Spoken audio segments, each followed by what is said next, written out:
Biz maydanda болдық, белбардан қан кештік, тылда жүріп, көз жасымызды көл өттік.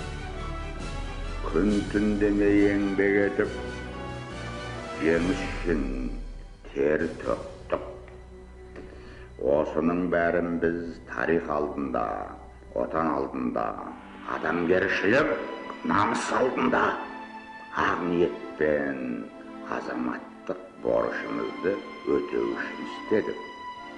Сөйтіп, оны абыроймен ақтадық. Бұл жеңіс бізге арзанға түскен жоқ.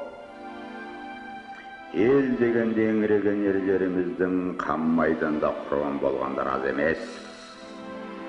Қол аяғын беріп, мүгедек болып қайтқан ерлеріміз де аз емес.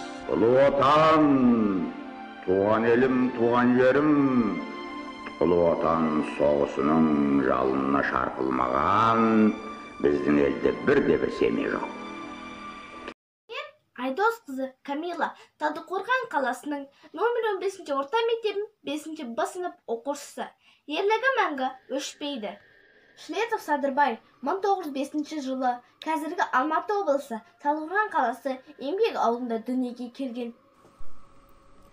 Өтіпті 75 жыл арада. Отан үшін жан бергендер қаншама. Ел көре алмай жан тапсырған атам бар. Садырбай деген атам болды арада. Білек күшін жиып алып намысқа, ел үшін деп жанын берген соғыста, ерлігі мәңгі өшпес бабамның, Садырбай атты атамның. Ата жолын жүріп өткен ұрпағы, ел үшін деп қызмет етер қыздары, жер үшін деп жанын берер ұлдары, Садырбайдай ата жолын қуғаны. Ерлігі мәңгі өшпес бабамның, ата жолын қуып өскен ұрпағы, ерлігін оның жандырып, Садырбай деген мәңгі қалдырып. 41 мен 45-ті жеңіп ап, ал ұрпағы Қазақстанды қорғады.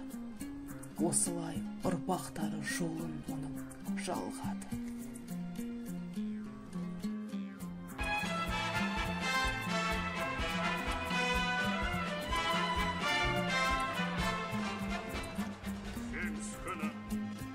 Арман оттары күн астында жатты жайлап шоқтары. Өртенді жол шыдап баққан талайға, осы күнді жақындатты талайға. Мынау жеңіс күні отқа шыдатқан болы туғаны.